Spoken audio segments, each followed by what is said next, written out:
السلام عليكم مشاهدينا الكرام ومرحبا بكم في هذا الخبر العاجل.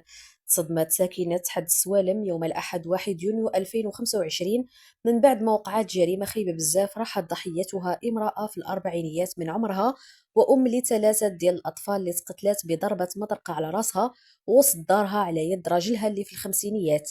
وحسب مصادر من المدينة الجريمة وقعت في واحد تجزئة سميتها العمران اللي تابعة للمقاطعة الثانية، وخلفات صدمة كبيرة وسط الجيران والناس حيث الطريقة اللي تقتلت بها الضحية كانت بشعة بزاف. الملكي بعين المكان العناصر ديال مركز التشخيص القضائي لإجراء المعاينات وإجراء الأمور الواجب اتباعها في مثل هذه الحالات. العناصر ديال الدرك الملكي المركز ديال التشخيص القضائي بعين المكان. هذا هو المنزل ديال هذا الزوج اللي صفاه الزوجه ديالو بواسطه واحد المطرقه للراس. عنده معها ثلاثه ديال الوليدات، يعني عنده معها ثلاثه ديال الوليدات. هذه الحادثه اللي هزات الراي العام، هذه الحادثه اللي هزات الراي العام بمنطقه سوالم، بمنطقة سوالم بالضبط حي العمران، بمنطقة سوالم بالضبط حي العمران. هذا الزوج اللي صفاه الزوجة ديالو يعني بواسطة واحد المطرقة. العناصر ديال مركز التشخيص القضائي بعين المكان لإجراء الأمور الواجب اتباعها. العناصر ديال المركز ديال التشخيص القضائي جهوية الدرك الملكي بالسطات اللي الآن بالمنزل ديال الضحية لإجراء المعاينات الواجب اتباعها في هذا المجال. حاولنا من خلال هذا البث المباشر متابعينا مشاهدينا الأوفياء للقناة على المباشر حالة من الرعب يعني كيعيشها هذا الحي ديال العمران. بارك في راسكم بعدا، بارك في راسكم، الله يجعل محبة صبر. شحال في عمرها مسكينة؟ شكون عندها حسن؟ 30 عام مسكينه، الله يرحمها.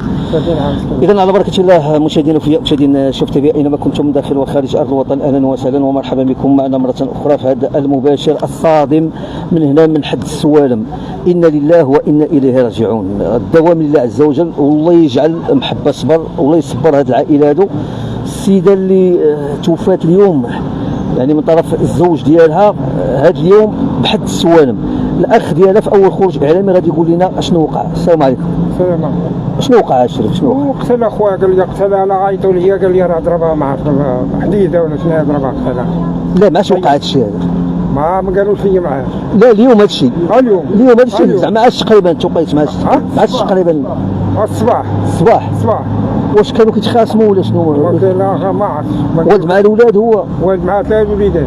ثلاثه. الله اكبر. ثلاث الوليدات. دابا هاد الوليدات بقاو يتامى مساكن. بقاو يتامى. دابا الاب الله يستر مشدود والام توفات.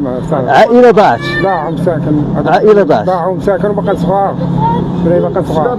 واش انت ما عمرهم جاو تشكاو منك؟ ما عمرهم والو. شحال من عام ديال الزواج دابا هاد السيد؟ واش بينه وبين بلا مزواج؟ شحال ديال الزواج؟ وانت شحال عندك كبير؟ 30 عام ديال الزواج. لا حول ولا قوة الا بالله.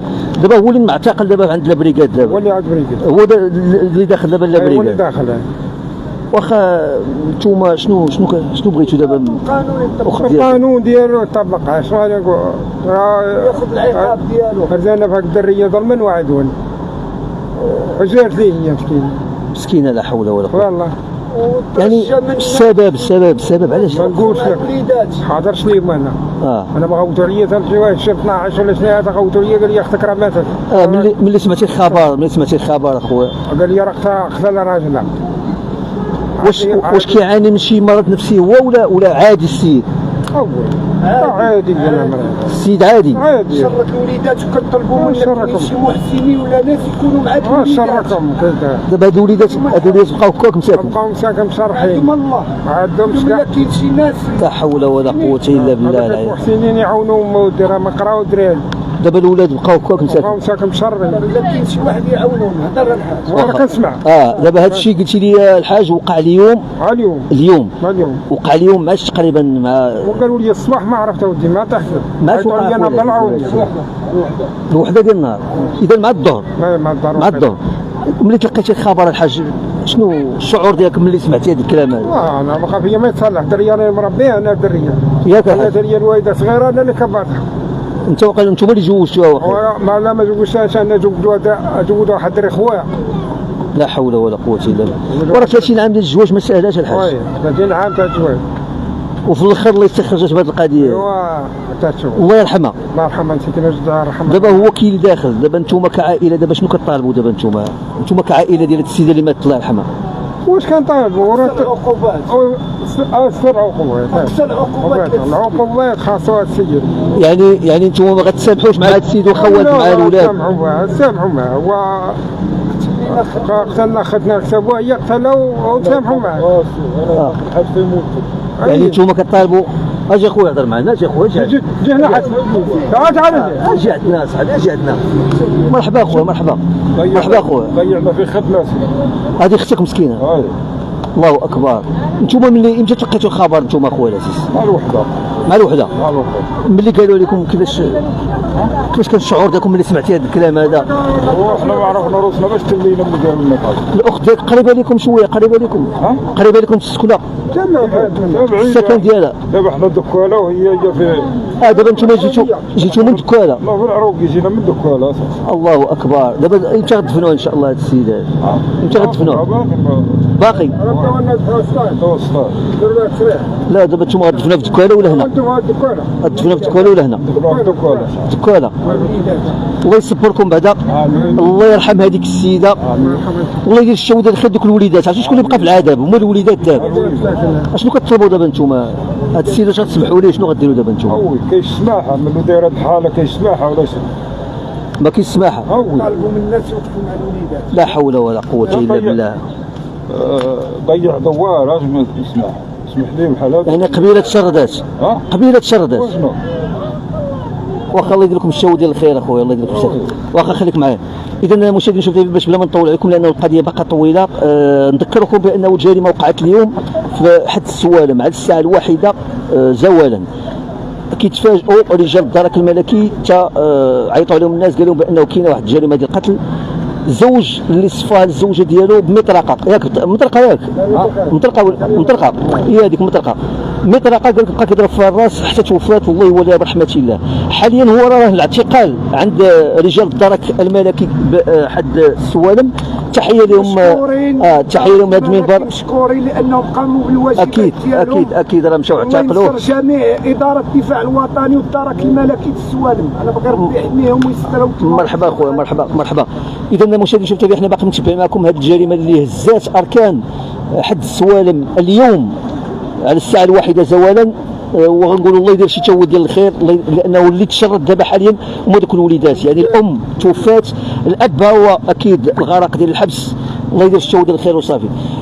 المعلومات الأولية كتشير أن الرجل شك في خيانة مراته ليه وبقى كيتسنى حتى بقات بوحدها في الدار ومشى قتلها بطريقة دموية كيف ما قالوا بعض الناس اللي قراب من البلاصة اللي وقعت فيها الجريمة. فور ما توصلوا بالخبر جاو رجال الدرك الملكي من المركز ديال حد السوالم وداروا توقيف للمشتبه فيه ودوه للتحقيق وهو دابا تحت الحراسة النظرية وتحت إشراف من النيابة العامة اللي تابعة لمحكمة الجنايات في سطات. وفي نفس الوقت شدات جثة الضحية ودات لمستودع الأموات في المستشفى الجهوي الحسن الثاني بمدينة سطات باش يديروا ليها تشريح طبي ويعرفوا السبب الدقيق ديال الوفاة في انتظار ما يكملوا البحث والتحقيقات في القضية. اللي واقع ولا كيبين لينا بلي كاين مشكل كبير في المجتمع. العنف الأسري ما بقاش حالة نادرة ولات كل مرة كنسمعوا على جريمة بحال هذه واللي كيخلي الواحد يتساءل واش الناس ما بقاتش كتفكر، ما بقاتش كتخاف الله؟ فين التربيه وفين هو التواصل في القوانين اللي تحمي الضحايا قبل ما يتقتلوا؟ صحيح الشك يقتل، ولكن واش القتل هو الحل؟ واش ما كايناش طرق حضاريه باش نواجهوا مشاكلنا؟ المحاكم، الحوار وحتى الطلاق كل شيء ولا ممكن، ولكن للاسف الناس ولات كتختار الدم. خاصنا نوقفوا ونعيدوا التفكير. خاص الدوله تزيد تهتم بالتوعيه وبالصحه النفسيه، وخاص القانون يكون صارم مع بحال هاد الجرائم باش كل واحد يعرف انه ماشي من حقه يلعب دور القاضي. الله يرحم هاد السيدة ويصبر وليداتها، ونتمنى تكون هاد الجريمة ناقوس خطر يفيق الضمائر قبل ما يفوت الفوت. شكرا لكم على حسن المتابعة، تبقوا على خير.